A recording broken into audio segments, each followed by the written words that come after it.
to today's episode of Velocity Kinetics. Today, it's a Swace cast in the sense of it's sort of a random ramble and talk, but no driving. The V40's clutch pedal is squeaking like nobody's business at the moment. The clutch feels fine, the pedal returns and does its full travel. I can select gears, no problem. I think it's something in the actuator. Something I read online suggested, I think it's to do with like a plastic master cylinder that Volvo were using because Ford supplied it. No, this is not a foot fetish video for Velocity Kinetics. Squeaky clutch.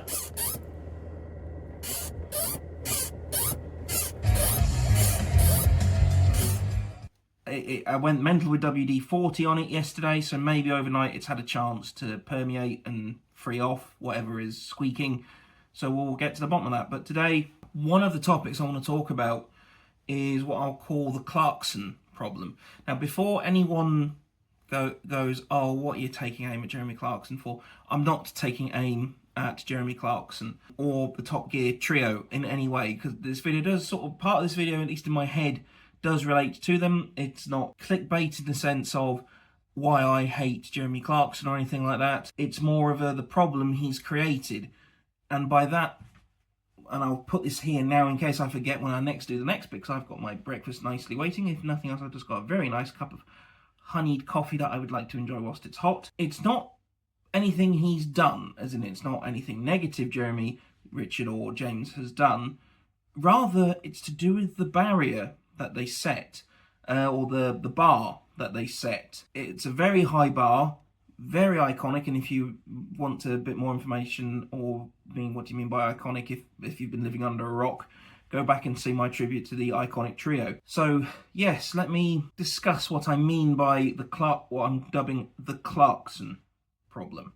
Now, over the years, since Top Gear first came around, and I'm talking about the original version, which was the 70s, the 80s, the very, very original version, the likes of Clarkson and similar motoring journalists, Tiffany Dell, Quentin Wilson, have set the tone, set the trend on what people think, how they talk, how their successors think and talk. If you look at it this way, now I apologise in advance if this sounds like I'm going to be bashing on Auto Alex, TDC, etc. Again, the reason being is because I watch a lot of their stuff. For all the bashing, they're actually one of the better channels or group of channels out there. But you can see it, for example, in the way Alex Kirsten talks about cars. You can see it in the way he does his voiceovers and things. It's very Jeremy Clarkson-esque, and a lot of people who channels that have trios when it comes to cars try and match, consciously or unconsciously, try and match the trio that Top Gear had. Whether that is on purpose, like I said, whether that's on purpose or accidental, I don't know, or whether that's just the way most trios always go. One dominating, one pedantic, and one person who knows how to wind up both sides, which, let's be honest, that can happen. There are very few people who can run between all three mannerisms, all three types. I would like to think that I could be one of those few people who could run between all three. I probably would land more on the James May side of the fence, more than anything, but I can do all three. I can even attest to it in my writing style when I used to write for Net Cars when it was around. Unfortunately, the site is long gone.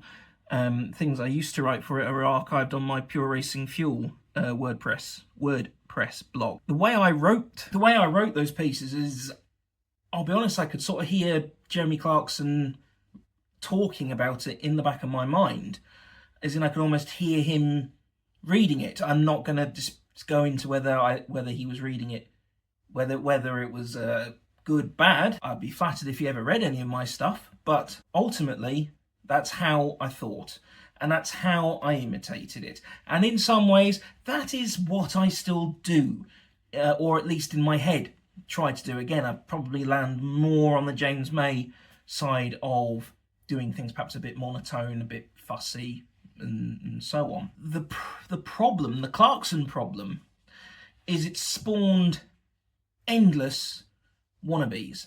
And I don't just mean people like myself who'd be like, oh yeah, I'd love to present Top Gear. Who wouldn't want to present Top Gear? It's been a fantasy of mine. Oh, I mean, I would probably have to say fantasy of mine going back teenage years. And even though I was quite introverted, shy teenager, still an introvert, bordering into ambivert at times, but introvert is where I rest my hat most of the time. It's still something I would have liked to have done, and still would love to do. But the problem is, like I said, the bar that Clarkson, etc. have left.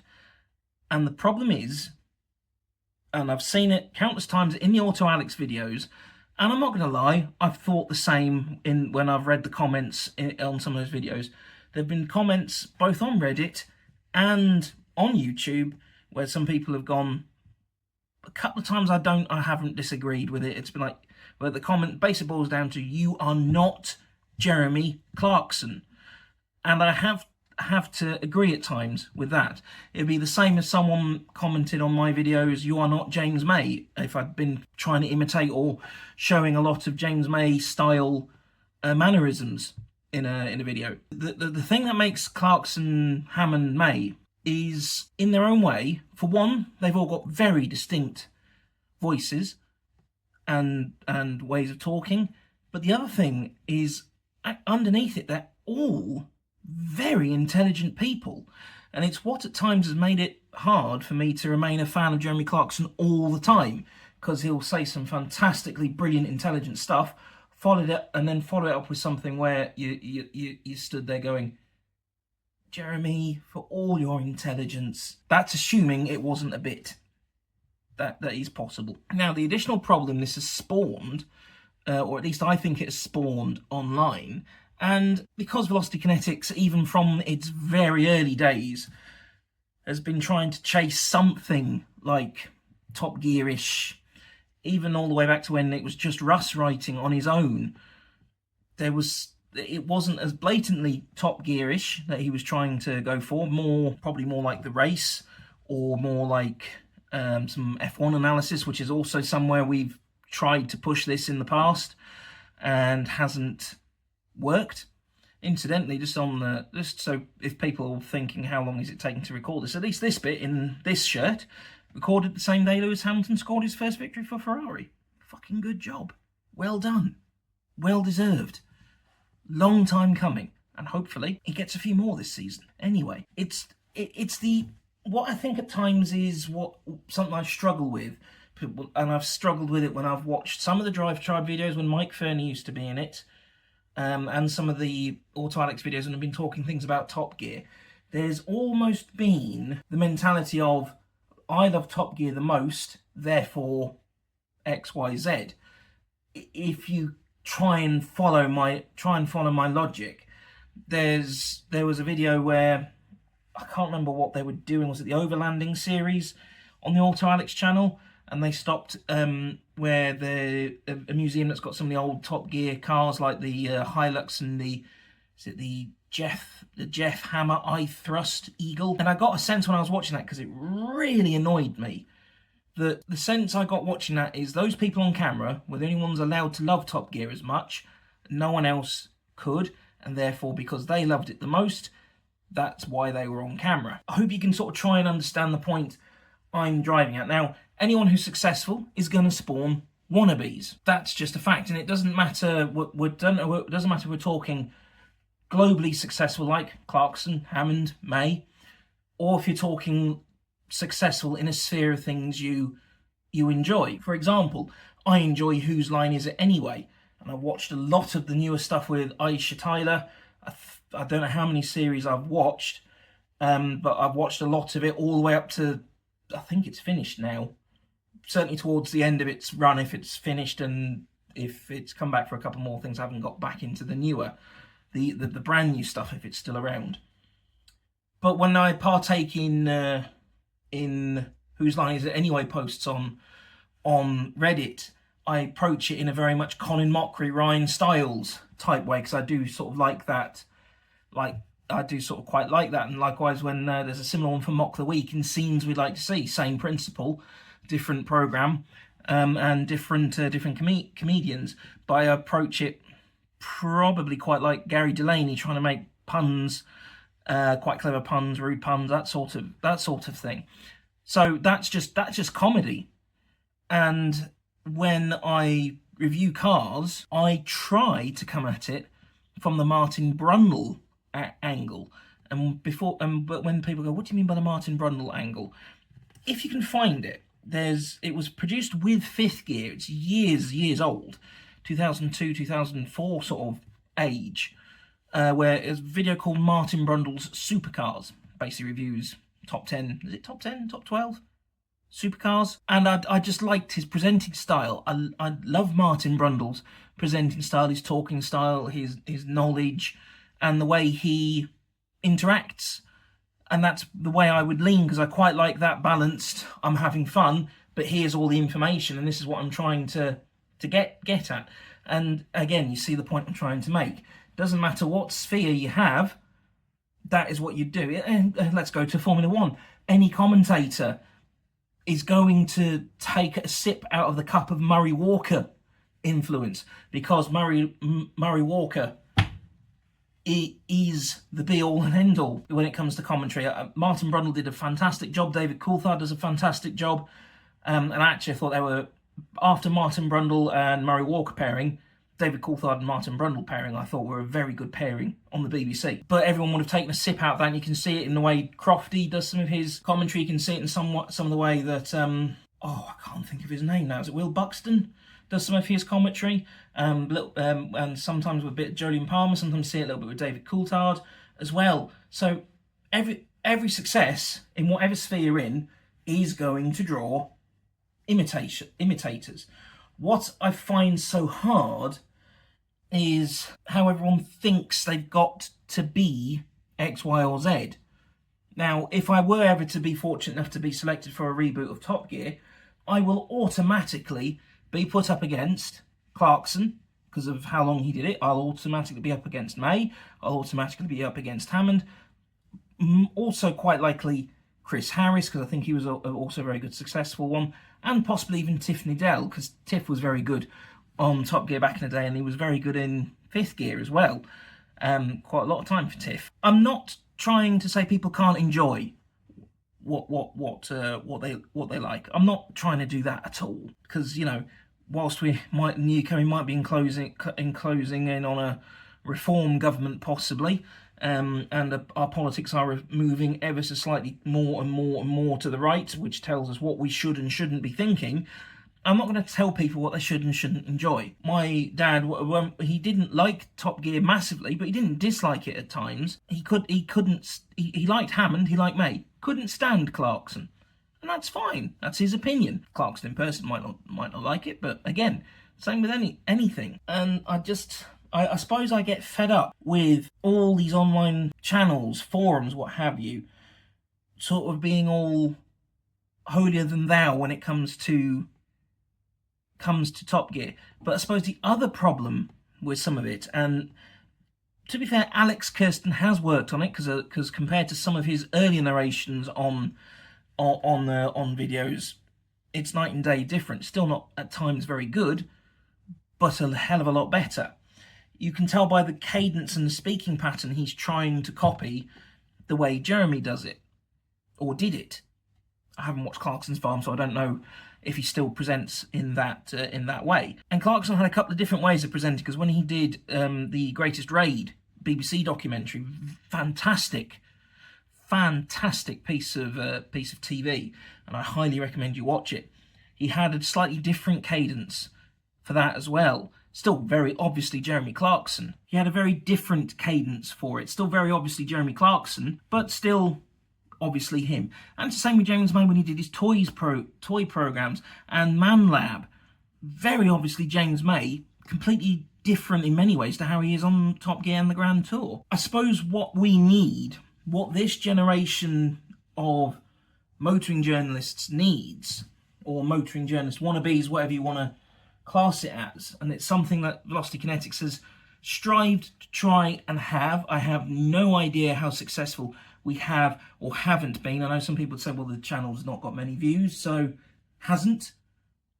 And I take your point quite quite rightly.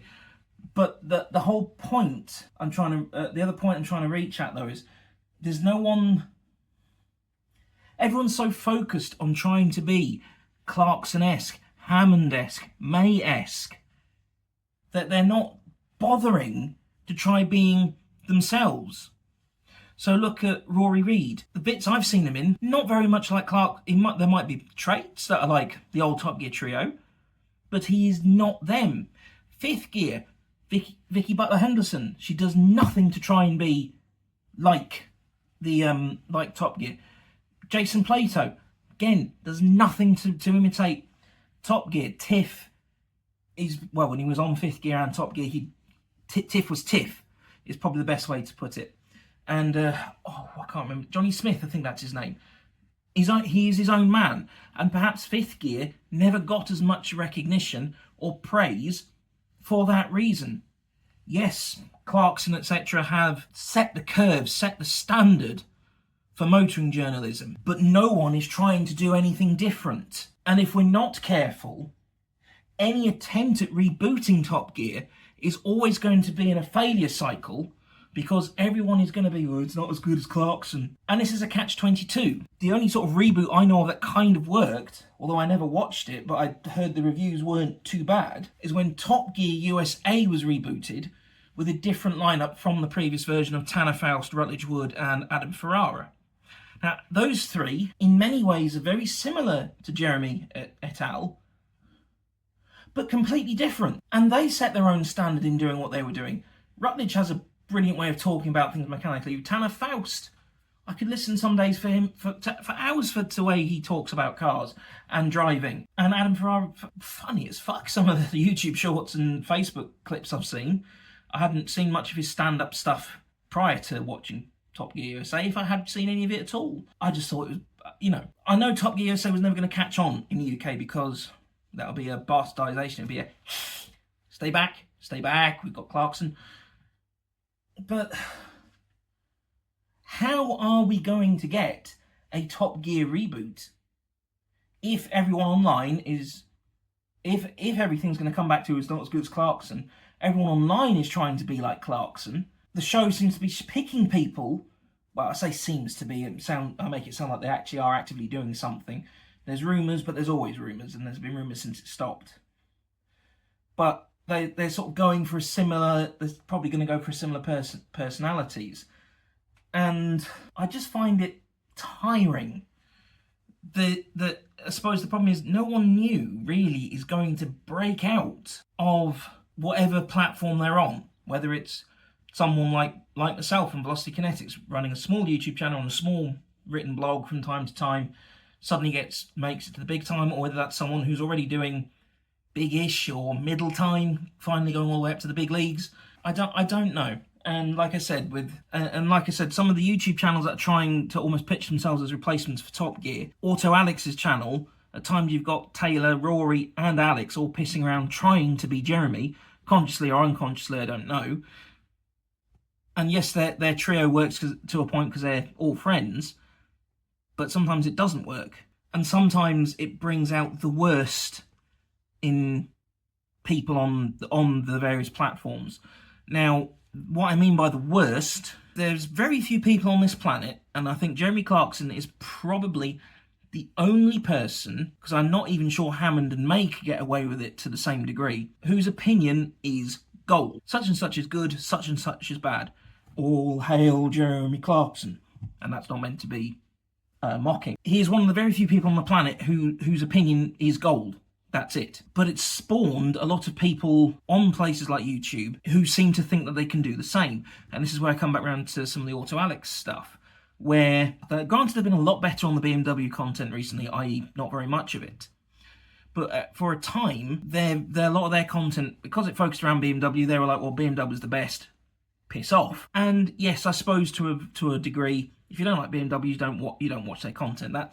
That's it in a nutshell. My dad doesn't like the Alabama accent, so he won't watch Forrest Gump. Never mind how good of a film it actually is. He won't watch it. Friend of mine can't stand the Geordie accent. She won't watch anything that's got a Geordie in it because she just can't stand it. And And that's fair enough. Everyone's entitled to their opinion, but it's the way people are trying to force that opinion. And it's something that a lot of these smaller blogs, small blogs, big blogs, cardboard box, it's what a lot of channels, and Velocity Kinetics would be counted in this reluctantly. I have not got the reputation to say Volvos are fantastic, never made a bad car, done. When they actually have made a bad car, the 340, but that doesn't illustrate my point very well, does it? Suppose I just want people to stop pretending. I want people to, yes, you'll have been influenced by Top Gear growing up. Who wasn't when it comes to anything automotive related? Even if you just read the magazine, you'll have seen their opinions in black and white. But be you. Be yourself is what Velocity Kinetics tries to do. I try to be me on this channel because it is just me and a camera, and when petrol prices weren't trying to bankrupt me, and my car, or cars, me being me. The only thing I do cut out is my stammerings, my tuts, and anything that would trigger any sort of misophonia response to any viewers. That's it. But in my opinion, that's just good editing. I don't know. Maybe I've been out in the sun too much today, cutting the lawn and things. And I'm just brain has brained. I don't know. Fuck it, I'm gonna have a beer.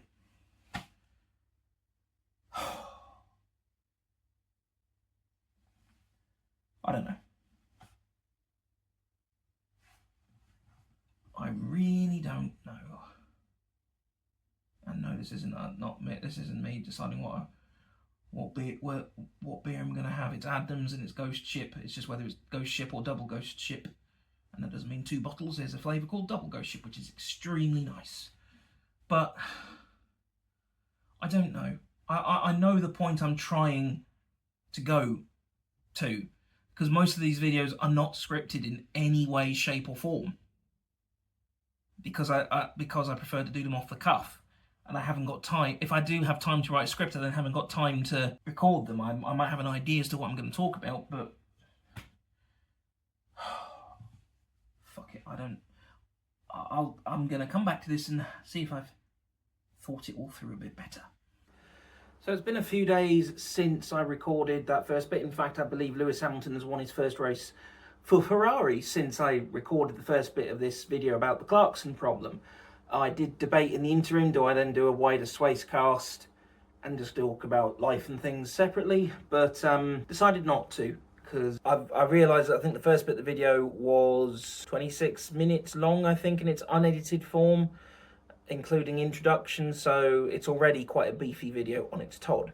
So in the time, and it's also bloody hot in England at the moment, it wouldn't be so bad if I didn't have a cat that tried to bail out the window every time a window was open. And I'm just going to open up a window to try and get some airflow whilst I record this, because it is hot, and that's my tribute to George right there. If anyone wondered what that was in another video where I've done a video stood here.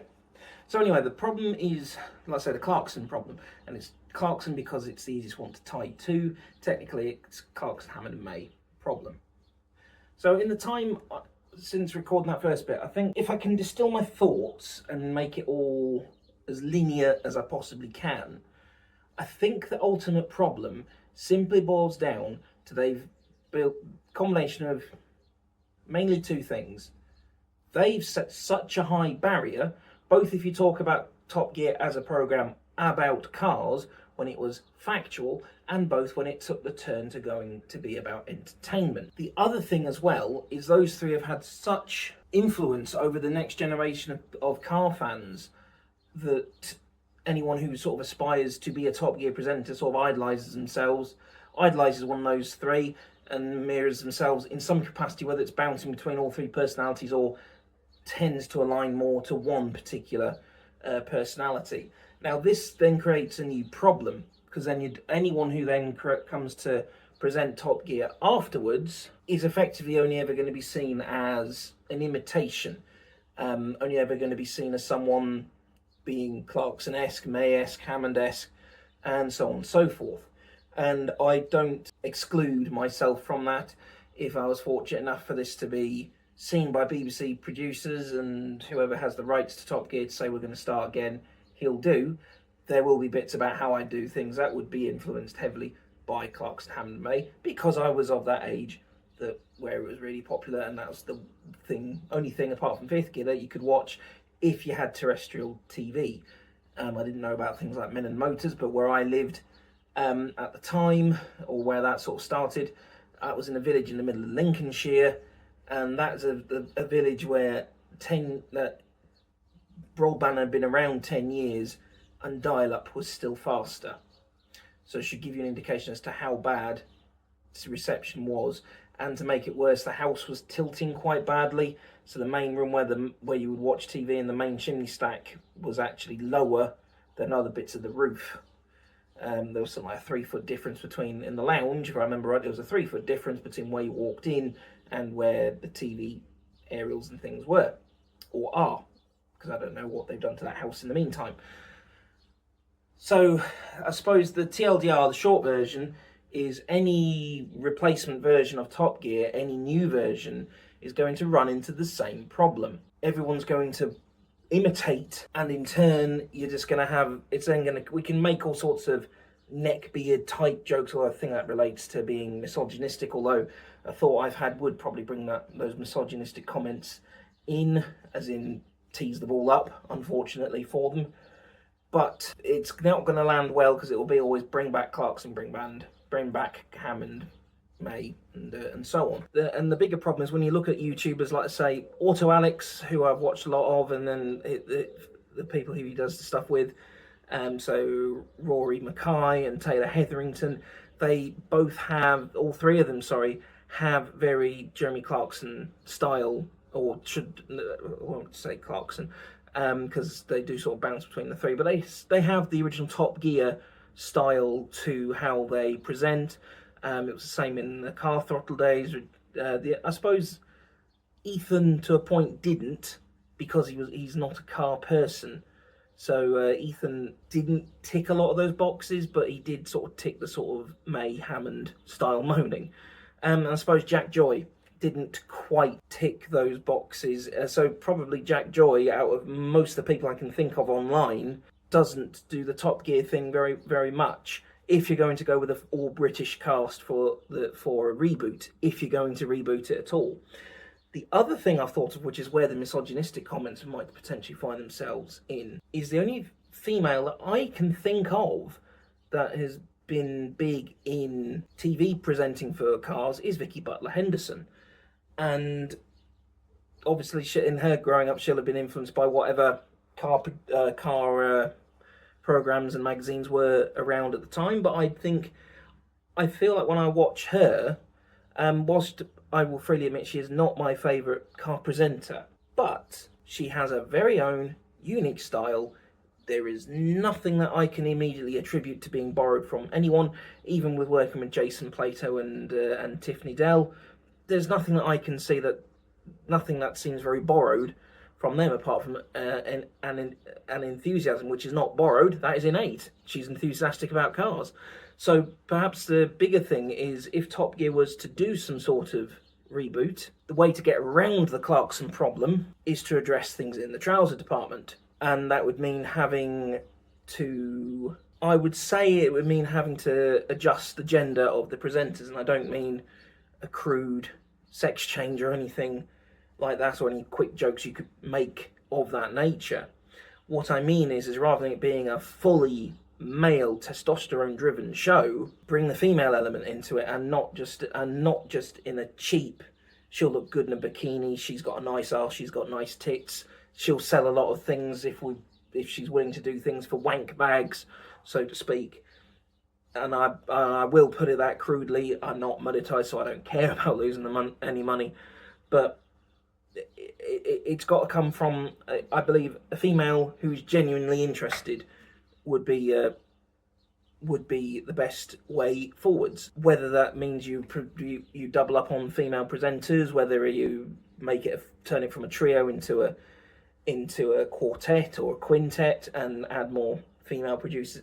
Well, not just female producers, add female talent that way. And I also don't, when I bring in the gender comment, I don't mean sexuality. I couldn't give a toss whether the male presenters are as gay as they come, asexual, or the straightest man alive. If they're a good presenter, it doesn't matter, does it? It really doesn't matter. And the same for the women. I couldn't care if they're the biggest lesbian on the planet, or if they're trans, or whatever way they go. And likewise, if they're ace, I couldn't give a toss. If they're a good presenter, bring it. But ultimately, the Clarkson problem is going to be very hard to overcome, because Clarkson is Top Gear is Clarkson. So I suppose perhaps to sum up the Clarkson problem is we need to move away from the idea of a Top Gear reboot. We need to, unfortunately, perhaps consider consigning the name Top Gear to the bin, to the annals of history, and think of something completely different. We need a motoring show, and I do believe, yes, it's been picked up a lot by YouTube. When you look at what a lot of YouTubers do, their videos typically range from the 15-minute to the 45-ish minute type item, which if you were going to go with the typical hour-long style magazine program, that would be 15 minutes for one segment, 45 minutes in total, probably broken into 3 or 2, but still about 45 minutes for your that, and then this bit for a review. So the format, actually, the Top Gear format can stay. Personally, the Star and a Reasonably Priced Car stuff, I'm not too bothered about it. It was good, but I'm as someone who isn't particularly competitive, when you've got people on there who are like, I'm going to be first, I'm going to be disappointed if I'm not. I'm trying to think who it was. Whilst I want to say Ronnie O'Sullivan, I know it's not him because that's a snooker player. Someone from a band who was genuinely happy to have he was just like, I'm just pleased to have been here. So if I've come last, I've had the best day ever. That if all the celebrities came with that sort of attitude, fine, it can stay. Brilliant.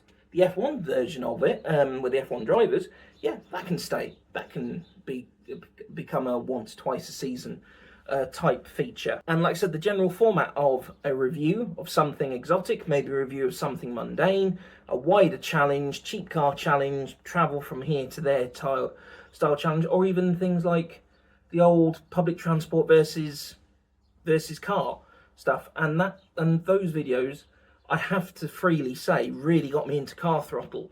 That scratched an itch that Top Gear, that not having a Top Gear program and not having a way at the time to stream the Grand Tour, / not wanting to watch it because didn't want to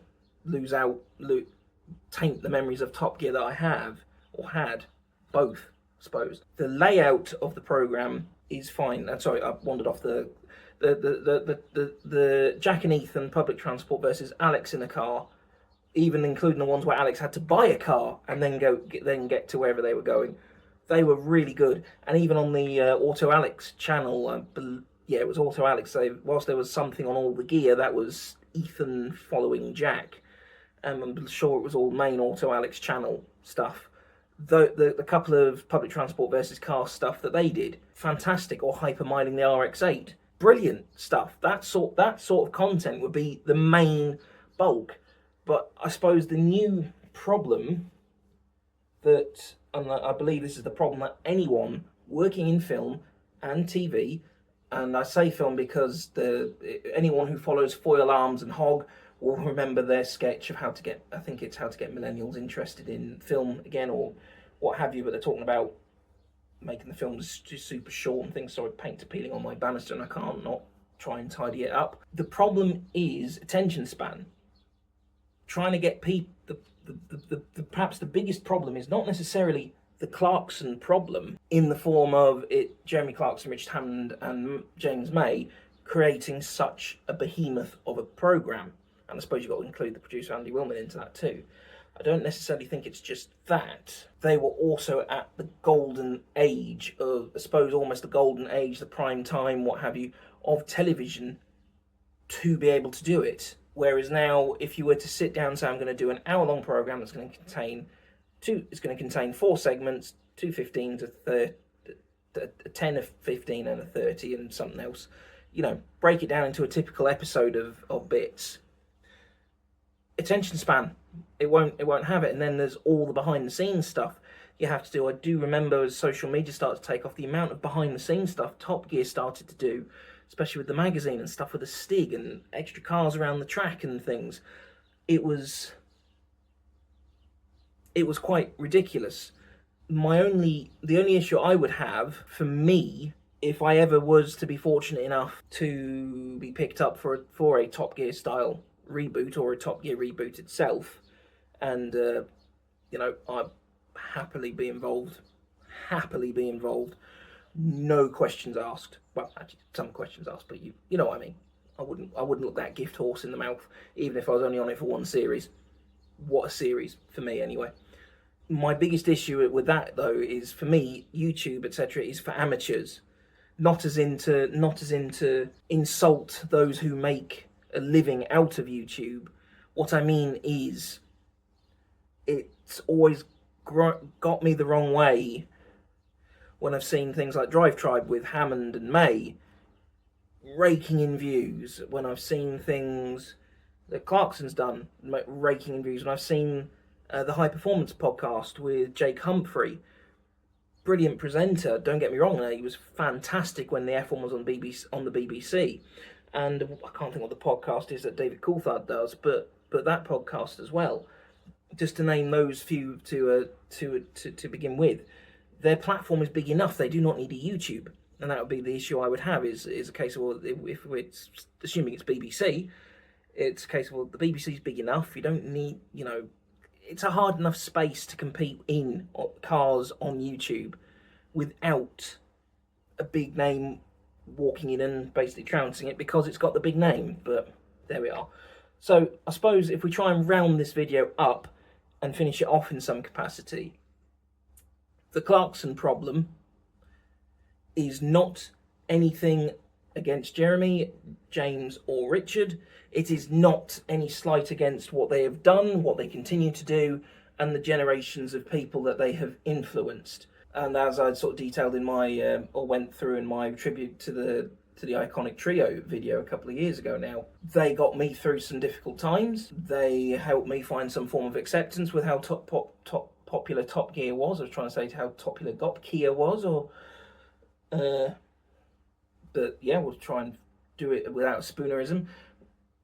The problem is everyone will want it to still be them. And then in turn, the bigger problem is everyone who's trying to follow in their footsteps is basically doing them again. And yes, every generation of TV programme, no matter how many years Top Gear will be around or come back again and again, there will be a Jeremy Clarkson figure, there will be a Richard Hammond figure, there will be a James May figure. In fact, you could argue the early Top Gear USA, Tanner Faust, Adam Ferrara, and Rutledge Wood. Rutledge leaned into James May quite a bit. Tanner, Jeremy Clarkson, Adam Ferrara, Richard Hammond. You see what the point I'm trying to get at. So I think that the problem simply is its own success. Its own success of an amazing formula that have turned up at the right time, or was fortunate enough to be in the right place at the right time, and had the benefit, the unfortunate benefit of what happened to Richard Hammond with the jet car crash, hitting national news and gaining more popularity just simply because of that. Not to take away from doing what they had to do, because I'm sure I alluded to it in my Iconic Trio video that they had to make hay whilst the sun shine. They didn't know if it was going to continue. So I hope they do make some sort of reboot. I would love to be part of it.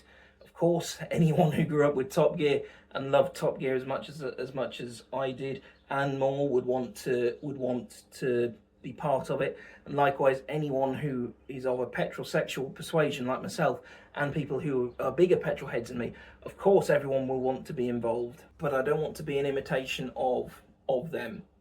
I know influencers will slip out, but if they ever do it again, and I will try and hold myself to it if the stars magically align. Well, to be honest, I'd rather my wife and I's fertility problems got solved than this, but I suppose arguably the money from that would mean we could. But yeah, anyway, what I would say to myself is be you. Take on board any feedback that directors, editors, etc. have, but be you. You're not last time I checked my birth certificate, it did not say Jeremy Clarkson, it did not say James May. It said Christopher White. And that's how I would have to approach anything, and that's what I would advise. I wish anyone would do, which is, if they do get to do a Top Gear reboot, is be you, and hopefully create their own legend in the meantime. Now, thank you very much for watching. I do apologise. I appear to be melting and sweating like nobody's business. That thermostat there says it's 32.5 degrees. That is not the hottest it has been this week. It said 37 degrees one day whilst I was stuck on a Teams call. So, much melting, much hot. Lot to think about. Thank you for staying with me. If you've watched all the way through, as usual, like and subscribe. Donate to via PayPal or buy me a coffee. But most importantly, as normal, drive safe, look after yourselves. I'll see you next time.